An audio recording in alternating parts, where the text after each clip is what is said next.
West Hill United is a progressive spiritual community where how you live is more important than what you believe. West Hill United is a people, a place, an idea. We are a community living out of a progressive faith, striving to make a positive difference in our own lives, the lives of others, and the world. Join us Sundays at 10:30 a.m. or connect with us at any time. Welcome to our gathering this morning at West Hill, or this afternoon, as the case may be. And whether you're in the Toronto area or elsewhere in Canada or somewhere around the world, we welcome you all. And as usual, we begin by acknowledging that West Hill United is located in Treaty 20 and in the area of the Williams Treaties of 1923. These are the lands of the Mississaugas of the Credit First Nation and were previously occupied by the Seneca and Huron-Wendat First Nations. There are over 600 First Nations in Canada, which represent more than 50 distinct Indigenous languages across our country.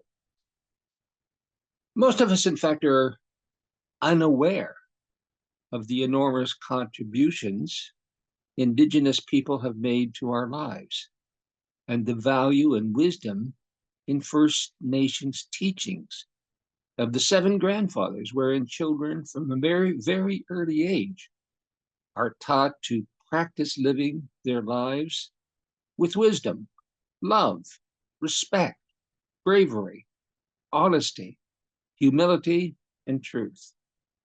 Values that enable people to live in a way that promotes harmony and balance with everyone and everything in creation. We invite you to visit a First Nation in the area where you live. Find out when they have their powwow and attend in time to appreciate the grand entry at noon. Stay for the great feast, wherein everyone is welcomed and expected to partake of the food that is generously offered to visitors, all in good fellowship. And for those joining us from afar or unable to travel, we invite you to visit the website of the Mississaugas of the Credit First Nation, which provides a rich history of their peoples and their present day activities. In 1850, early in the Victorian era, when people's faith in science was on the rise and faith in organized and personal religion was on the decline, a time of excitement and confusion, hope and fear. Alfred Lord Tennyson had just become Poet Laureate of England when his close friend since Cambridge student days and his sister's fiancé, Arthur Halam, died of a stroke at the age of 22. In the depths of grief, Tennyson wrote the poem entitled In Memoriam as an elegy, a requiem in honor of Halam, and also to try to come to terms with conflicting ideas about belief, the role of science, and the loss of family and friends, as well as the loss of certainty in life. The nearly 3,000 lines are divided into 133 sections, or cantos, one of which has been entitled Ring Out Wild Bells. Some sources hold that Tennyson was writing in memoriam at High Beach on New Year's Eve and heard the bells of the Abbey Church ringing out the old year and ringing in the new at midnight. This is In Memoriam, Canto 104, written in 1850 and later entitled Ring Out Wild Bells. Ring out, wild bells, to the wild sky, the flying cloud, the frosty light, The year is dying in the night. Ring out, wild bells, and let 'em die. Ring out the old, ring in the new. Ring, happy bells, across the snow. The year is going, let 'em go. Ring out the false, ring in the true. Ring out the grief that saps the mind. For those that hear we see no more. Ring out the few, of rich and poor. Ring in redress to all mankind. Ring out a slowly dying cause, and ancient forms of party strife. Ring in the nobler modes of life, with sweeter manners, purer laws. Ring out the want, the care, the sin, the faithless coldness of the times. Ring out my mournful rhymes, but ring the fuller minstrel in. Ring out the false pride in place and blood, the civic slander and the spite. Ring in the love of truth and right. Ring in the common love of good. Ring out old shapes of foul disease. Ring out the narrowing lust of gold. Ring out the 1,000 years of old. Ring in the 1,000 years of peace. Ring in the valiant man and free, the larger heart, the kindlier hand. Ring out the darkness of the land. Ring in the love that is to be. And so this is offered as wisdom for the journey. May we walk in its light. We're going to be quite busy during this perspective. If you were to walk into my growing up home, in the front door, we lived in a parsonage all our years, my father being a minister, walked in our front door, right down the hallway towards the kitchen, there was a wooden bar all the way down, and hanging from this bar were at least a score of ropes with bells on them, because my mom collected bells. Of the amazingly number of things she did, taught, shared, but bells were one of them. She had the only that I've ever seen, the Encyclopedia of Bells book. She gave talks on bells. She had a case on the wall that a friend made for us with handbells, and she had every conceivable kind of camel, cow, jingle bells, sleigh bells, old bells, everything. And it was a beautiful theme in the home, was the ringing of bells. I'm sure she showed great graciousness when another person gave her a little handbell as a present, as there were many, many in the home, but it was a beautiful kind of thing. And when she would give a talk on bells, to different groups, and she would bring in the values and the meaning of all that. So I grew up with bells and loved them. Big bells, little bells, and if any of you have walked, well, any major city with a carillon of bells in England and in different places we've been, and to hear that, and you're going to hear it, and Aidan and I have worked out how loud you're going to hear it, because it's quite sonorous. But I'm going to take you on a couple of, if you read the little, does anyone read the e-blast thing, a little what we're going to do, we're going to hear some bells, but we're also going to take a trip up a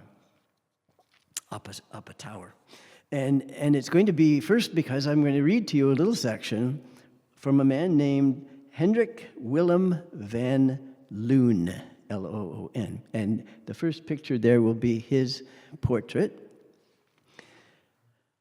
He was born in 1882, and he died in 1944. He was a Dutch-American historian, journalist, and children's book author.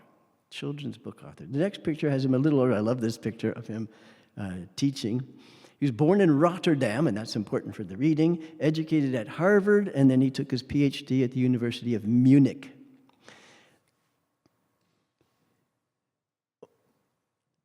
He was a correspondent for the Associated Press during the Russian Revolution of 1905, and again in Belgium in 1914 at the start of World War II. He wrote many books, many aimed at young adults, and he illustrated them himself. I'm going to leave the book up here later on, and you can see the amazing illustrations, which would be that next one. He writes little pen drawings of everything to do with history and timelines, and many of them are a little hard to read, but I love each one of them. He wrote many books, and I think we got a picture of the next one. The best remembered is called The Story of Mankind, which, knowing him and what I've read about him, he would have changed to The Story of Humanity if he'd been writing at this time. But that's just the number of covers it has been published in for. And the one I have here is not one of them. I couldn't even find it. But I've had this for forever, and I read portions of it to daughters and to son. And it's a children's book of history, but very wise, quite clever at times, very pointedly not in favor of the colonizers, which is kind of cool for back then. But he won the Newbery Medal for this history. And I'm going to read to you a little passage from his preface. He had to escape Germany. Took university in Germany, but he escaped many times in the 1920s, and he was banned from the country when the Nazis came to power.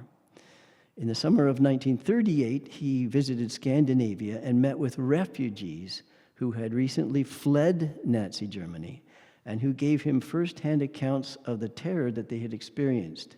And he wrote a book called Our Battle, being one man's answer to my battle, written by Adolf Hitler, which earned him the respect of President Roosevelt, but the censure of many people who were against that. Again, a brave move, a brave speaking out and paying for it in different ways.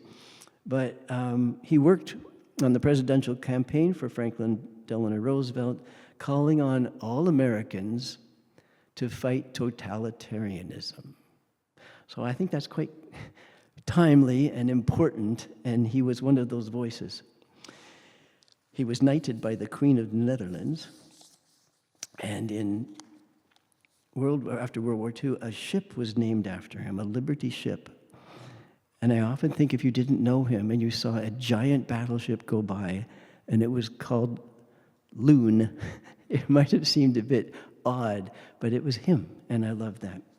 So I'm going to take you into the topic by reading from his foreword in his book, The Story of Mankind, of Humanity. When I was 12 or 13 years old, an uncle of mine who gave me my love for books and pictures promised to take me upon a memorable expedition. I was to go with him to the top of the tower of Old St. Lawrence in Rotterdam. And so one fine day, a sexton with a key as large as that of St. Peter, not sure how he knew that as a historian, but opened a mysterious door. "Ring the bell," he said, "when you come back and want to get out." And with a great grinding of rusty old hinges, he separated us from the noise of the busy street and locked us into a world of new and strange experiences. For the first time in my life, I was confronted by the phenomenon of audible silence. Audible silence. If you've ever been, I was just, should have shared it, I just had my hearing tested, because evidently some people think I have a problem. I don't, but, and they shut me in a room of audible silence, and you could hear it and almost feel it. When we had climbed the first flight of stairs, I added another discovery to my limited knowledge of natural phenomenon. To audible silence, I added tangible darkness. Tangible darkness. A match showed us where the upward road continued. We went to the next floor, and then to the next, and the next, until I had lost count, and then there came still another floor, and suddenly we had plenty of light. This floor was on an even height with the roof of the church, and it was used as a storeroom. Covered with many inches of dust, there lay the abandoned symbols of a venerable faith which had been discarded by the good people of the city many years ago. That which had meant life and death to our ancestors was here reduced to rubble and rubbish. The industrious rat had built his nest among the carved images, and the ever-watchful spider had opened up shop between the outspread arms of a kindly saint. The next floor showed us from where we had derived our light. Enormous open windows with heavy iron bars made the high and barren room the roosting place of hundreds of pigeons. The wind blew through the iron bars, and the air was filled with a weird and pleasing music. It was the noise of the town below us, but a noise which had been purified and cleansed by the distance. So we have audible silence, tangible darkness, and purified busyness because of distance. The rumbling of heavy carts and the clinking of horses' hooves, and the winding of cranes and pulleys, the hissing sound of a patient steam which had been set to do the work of a man in 1,000 different ways, they had all been blended into a softly rustling whisper which provided a beautiful background for the trembling cooing of the pigeons. Here the stairs came to an end and the ladders began, and that would have been where I stopped. Heights not being a favorite. And after the first ladder, a slippery old thing which made one feel his way with a cautious foot, there was a new and even greater wonder, the town clock. I saw the heart of time. I could hear the heavy pulse beats of the rapid seconds, 1, 2, 3, up to 60. And then a sudden quivering noise when all the wheels seemed to stop and another minute had been chopped off eternity. Another minute had been chopped off eternity. Without pause, it began again, 1, 2, 3, until at last, after a warning rumble and the scraping of many wheels, a thunderous voice high above us told the world that it was the hour of noon. On the next floor were the bells, the nice little bells and their terrible sisters. In the center of the big bell, which made me turn stiff with fright when I heard it in the middle of the night, telling a story of fire or flood, in solitary grandeur, it seemed to reflect upon those 600 years which it had shared the joys and sorrows of the good people of Rotterdam. Around it, neatly arranged like blue jars in an old-fashioned apothecary shop, hung the little fellows who twice each week played a merry tune for the benefit of the country folk who had come to market to buy and sell and hear what the big world had been doing. But in a corner, all alone and shunned by the others, a big black bell, silent and stern, the bell used only to sound out the death of someone in the town. Then darkness once more, and other ladders steeper and even more dangerous than those we had climbed before, and suddenly the fresh air of the wide heavens. We had reached the highest gallery. Above us, the sky. Below us, the city, a little toy town where busy little creatures were hastily crawling hither and thither, each one intent upon his or her particular business, and beyond the jumble of stones, the wide greenness of the open country. It was my first glimpse of the big world. My first glimpse of the big world. We so take for granted that we can see wide views, but this boy, 12, first time up high, his first view of the big world. Since then, whenever I have the opportunity, I go to the top of the tower and just enjoy feeling, listening, and thinking. It was hard work, but it repaid in full the mere physical exertion of climbing a few stairs. Besides, I knew what my reward would be. I would see the land and the sky, and I would listen to the stories of my kind friend, the watchman, who lived in a small shack built in the sheltered corner of the gallery. So he lived in the tower. He looked after the clock and was a father to the bells, and he warned of fires. But he enjoyed many free hours, and then he smoked a pipe and thought his own peaceful thoughts. He had gone to school almost 50 years before and had rarely read a book, but he had lived on the top of his tower for so many years that he had absorbed the wisdom of that wide world which surrounded him on all sides. There were the little villages clustering around the protecting church, which once many years ago held the home of the patron saints. And in the distance, we could see the leaning tower of Delft. Finally, the silver line of the endless sea was visible, and as a contrast, immediately below us, the patchwork of roofs and chimneys and houses and gardens and hospitals and schools and railways, which we call our home. But the tower showed us the old home in a new light. The confused commotion of the streets and the marketplace, of the factories and the workshop, became the well-ordered expression of human energy and purpose.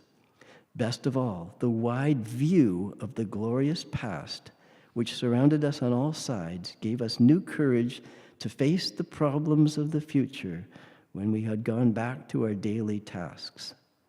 History is the mighty tower of experience which time has built amidst the endless fields of bygone ages. It's no easy task to reach the top of an ancient structure and get the benefit of the full view.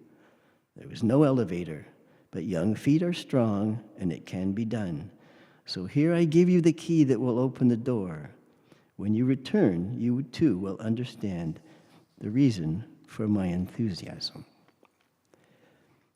And then came World War II, and much of the town and much of the cathedral was destroyed. And when you read something written before something you know has happened, it's a wrenching feeling. But he wrote this with so many insights into life, and I gathered them together for New Year's with us together today as we climbed the bell tower with him. And I have a few pictures. If we could look at them together. Now, yes, that's the cathedral. I'm going to turn awkwardly. I'm sorry. I need to see. The cathedral, that's the view of the cathedral. I'm learning how to make pictures not look fuzzy, so squint a little and they'll look fine. And the next picture of the tower, that's the tower that he climbed, and that's the tower that survived the war, so that tower is still there. And then just a little view of the interior of that magnificent building. And then, I won't read this, but this person has posted climbing the levels of the tower. So that's what he was describing right there, the different levels where they stop. And this person had done the climb in the summertime, and they have a summer evening bell tower climb you can sign up for and go to the top. So the next picture is what he described as a very narrow stone stairwell up the way, 8 stories up. Then he bumps in at the 13-story mark. He bumps into the big bells, which Van Loon saw, each with its own massive hammer that would chime the hour. And then farther up he goes on these stone steps and opens up into a massive bells, and those are the ones we're going to hear later on. Massive bells. If you've ever been in a belfry, they actually put earplugs on you to hear. It's so very loud if you're there that it's magnificent, but it's loud. And then from the very top, we see the view that he saw, slightly different because it's modern.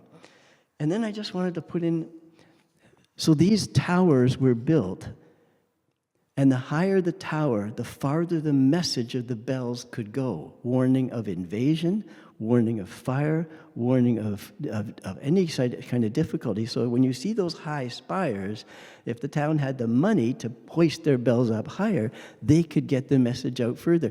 We can't even imagine the necessity of building a high tower to get a message 4 miles over. But that was the when we see those towers, when I read that years ago, I thought, oh, it's like a communication system, is this stone tower. But the World War II came, and the next picture I have there is the destruction, and I have not lived it. I don't know if anyone here is related to people who have lived it, but to see your city, your town, your townsfolk in rubble like that, But the thing is, the tower stayed. It was just luck with the bombs. The tower stayed, so they could still get the news out to their people. And they started right away. And this is the other theme I wanted to bring out, because they had to restore. They had to refurbish. They had to take a look at the old and say, what can we redeem from it? And what can we take with us? What's still serviceable? We'll leave that behind. What new thing can we do? And the next picture is to the drawing board. And I thought that was a very good New Year's thought. To the drawing board, what do I want to make of my life now? And that can be, what do I want to make of my life in the next hour? What do I want to make of my life this year? But that drawing, and I love that there's more than one person in there. So it's, do you have an idea for me? What would you like, that conversation we can have with other people? And when they did the work of clearing the rubble, it looked like the next picture, which was clean and they could build again. So I'm trying not to sound too preachy with it, but to myself is, what's rubble? Maybe it was beautiful once, but now it's not serving so well. So I'm going to say goodbye to that way of thinking, that way of purchasing, that way of connecting with people, that way of expressing my opinions. I'm going to leave that way a little behind, and I want to build something new, more effective, more authentic, more me, and build me into the new year. And I love that thought. And when they did, they built the tower, and the next picture is all the people that helped, which is a lovely thing. So I wanted to just ask you, if you had to build a monument to all the people that have helped you become a better you, how would you feel that? And it's a lovely thought. And a New Year thought could also be, thank you. Thank you for being a role in my life that helped me, not just use these words, but helped me get rid of some rubble and replace it with something more beautiful. And it's because of the people I know and I talk with and I sing with and I converse with. So that's the last picture there is the bells were melted down in World War II as metal that they needed. So the new bells came in. And so we can have used something well and for good purposes and replace it with something new. And that's the other thing that was a big argument at the time in Rotterdam is, do we build it back the way it was, or do we build it very modern and new? And you can imagine the arguments that went on in the town. And that one of the charges were, if you try to build it as a Gothic cathedral, it's not a Gothic cathedral. You are not building you are building a modern cathedral. And the word went around, we don't want a fake cathedral. It was a word that was in the newspapers at the time. They argued and argued about it, and they had to come to a compromise, because rarely in life does a black and a white or whatever get that. It has to be, let's work together and make something that neither of us would have chosen exactly, but both of us can live with. So in order to make it authentic, they had to, and they're still renovating it. There's pictures in 1964, still renovating it. And then last picture is them fixing little parts of the roof. Now, I just wanted to put that picture in because of how many times people in this room, Gary included and Glenn, had to fix our roof. Right about where Dan's sitting, and Donna, a little bit behind that, often had tin pails catching the drip from our roof. And so in Rotterdam as well, the fixing of the places that needed fixing. The most poignant, and I'm just drawing these ideas about the new year, and it's just another day. It is just another day on the calendar, but it sometimes is a chance to say, looking at life and looking forward. Someone visited the cathedral and saw the damage after the war. She was a German lady, so I'm reading this. One time I had an elderly German lady at the front desk, the volunteer reports, who asked, did we do that? Did we do that? And so I immediately thought of our indigenous issues. Did we do that? Did we not do the right thing there? We, not I necessarily, but we. And so in the new year to take that, did we do that? Did we not do that well? Did we not? Let's do it better. Let's do it better. So I'm going to wrap up slowly with two songs. Two songs about bells. Had to do it. New Year's message had to do with the bells. And the first one is written by Henry Wadsworth Longfellow. And it's called Christmas Bells. You might not have known it called Christmas Bells, but it was put to music, at least 3 different tunes, beautiful, beautiful tunes. And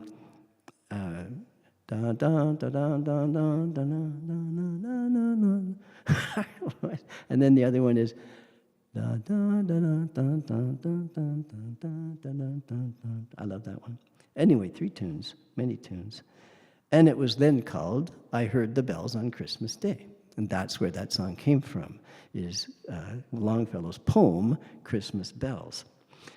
Don read us the history of Tennyson's losses that poured into a song of hope, of ring out the old and ring in the new, in much pain. Well, Longfellow very much the same.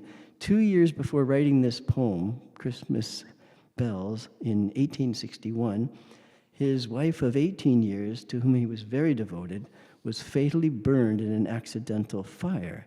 The next year, in the American Civil War, his oldest son, Charles, joined the Union Army without his father's blessing and wrote a note and left it to him. I have tried hard to resist the temptation of going without your leave, but I cannot any longer. I feel it to be my first duty to do what I can for my country. And so he left and was terribly wounded and never recovered from that. He became a lieutenant. The wound was severe, and his career as a soldier was finished. But he said to his father, but I did what I thought was the right thing. And so on Christmas Day, Longfellow wrote the poem that became the song. It was first published in 1865. And I'm going to ask Don to read it to us. It's very familiar, but he's going to stop before the last stanza. He's going to stop before the last stanza. So what you're hearing is Longfellow's holding the grief, the difficulty of war, of everything we mention here, time after time, of the burden we're holding in the world. So you'll hear that in there. You'll hear even the wording that would remind us that he was writing in the Civil War era. So Don's going to read it, and he's going to stop just before the last stanza. Don? I heard the bells on Christmas Day, their old familiar carols play, and wild and sweet the words repeat of peace on earth, goodwill to men. And thought how, as the day had come, the belfries of Christendom had rolled along the unbroken song of peace on earth, goodwill to men, till ringing, singing on its way, the world revolved from night to day. A voice, a chime, a chant sublime of peace on earth, goodwill to men. Then from each black accursed mouth, the cannon thundered in the south, and with the sound, the carols drowned of peace on earth, goodwill to men. It was as if an earthquake rent the hearthstones of a continent and made forlorn the households born of peace on earth, goodwill to men. And in despair, I bowed my head. There is no peace on earth, I said, for hate is strong and mocks the song of peace on earth, goodwill to men. Can you be with Longfellow writing that? It's such a common message. Peace on earth, goodwill to men, Merry Christmas, Happy New Year, all the joy of that. And he's saying, peace on earth, goodwill toward men. And then he looked at his world in his era, in his time, and he saw very little of it. And he felt that grief.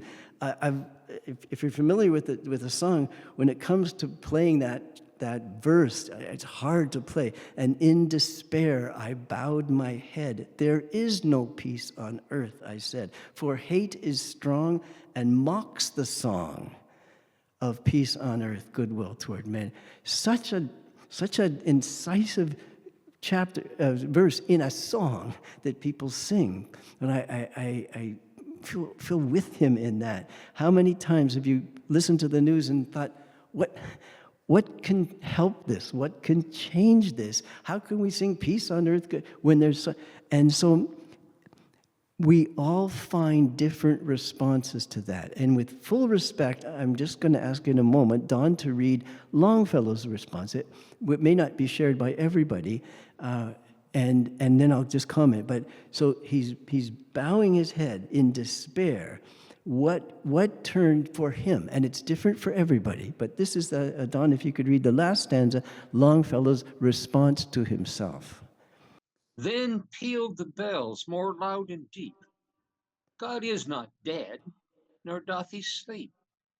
Wrong shall fail, the right prevail, with peace on earth, goodwill to men.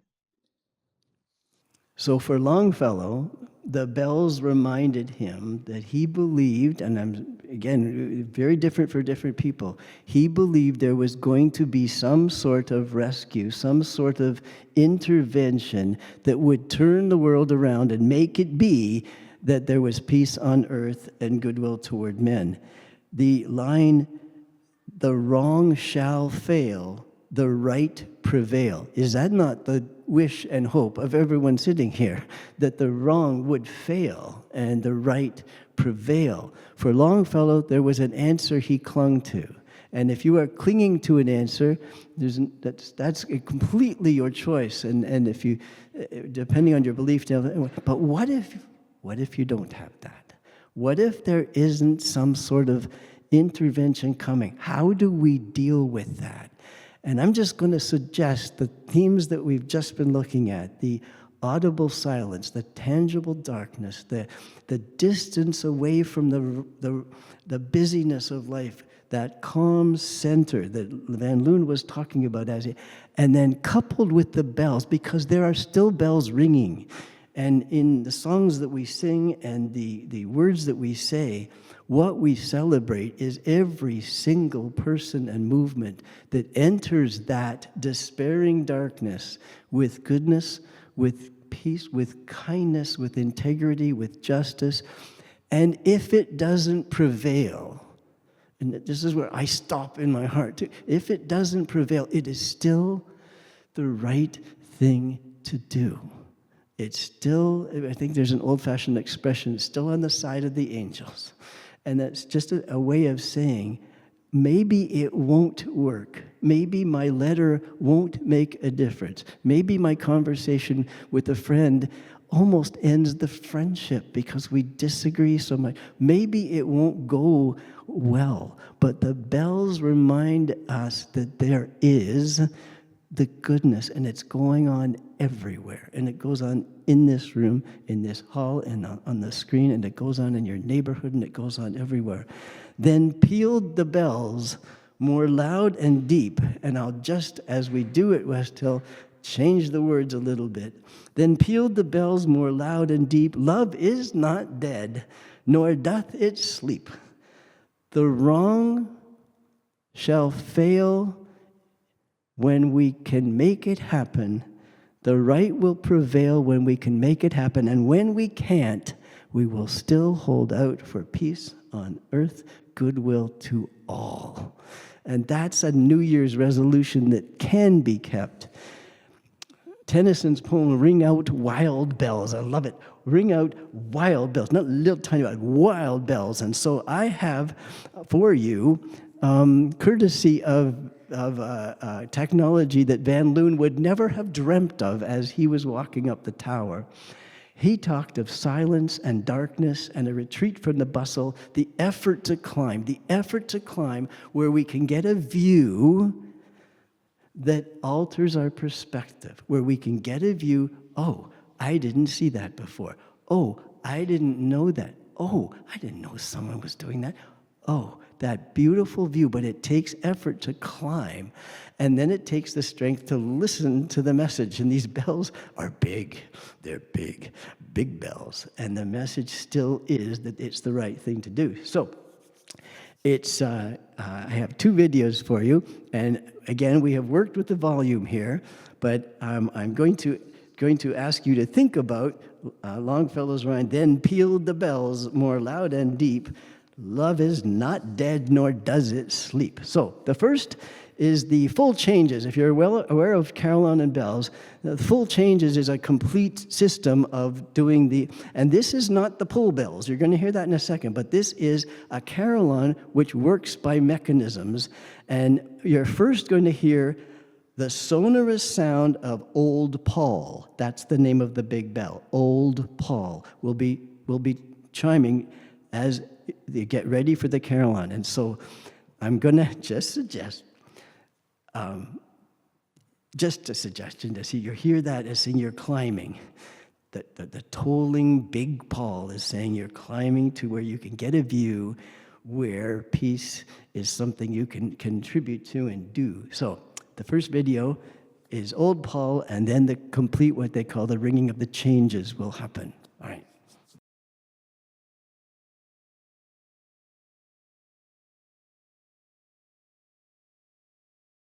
You can find it on YouTube, and whenever you are feeling like in despair, put that on and wait. Whatever your climb has been, the Old Paul, just that heavy climb towards something good, and then that magnificent play of bells. The second one is because it's not a spectator sport. We can listen to the bells, but you can take courses in ringing the bells if you've ever done that with the big pulls. And I pulled one, which is very hard work. But I'm going to end with a teaching session by a bell ringer who's teaching two people to ring at the right time, because it isn't that you pull it and it sounds, it's all off a little bit. So this is St. Andrew Church, Heckington, a 14th century medieval church in Lincolnshire, which has remained virtually unchanged since visited by young Edward III of King England when he came here on a summer's day and heard the bells. The bell ringers are led by the tower captain Audrey, and you will see her instructing people no-nonsense wise about how to ring the bells. But I'm just ending with this because it isn't just a matter of listening to the bells to cheer us.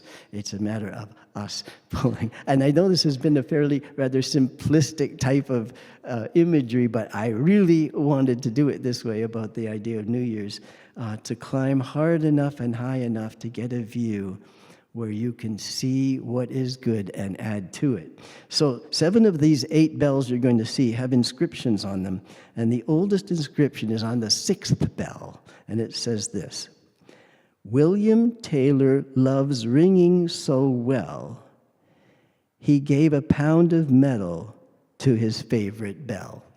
So a personal investment in the bell was the ending. So it's only 1 minute and 37 seconds, so I'm just going to ask you if you would have a little session of ringing the bells, the effort it takes, but the rightness it is. Become a sustaining champion of West Hill United's work by committing to an automatic monthly donation. Learn more or donate now through Canada Helps.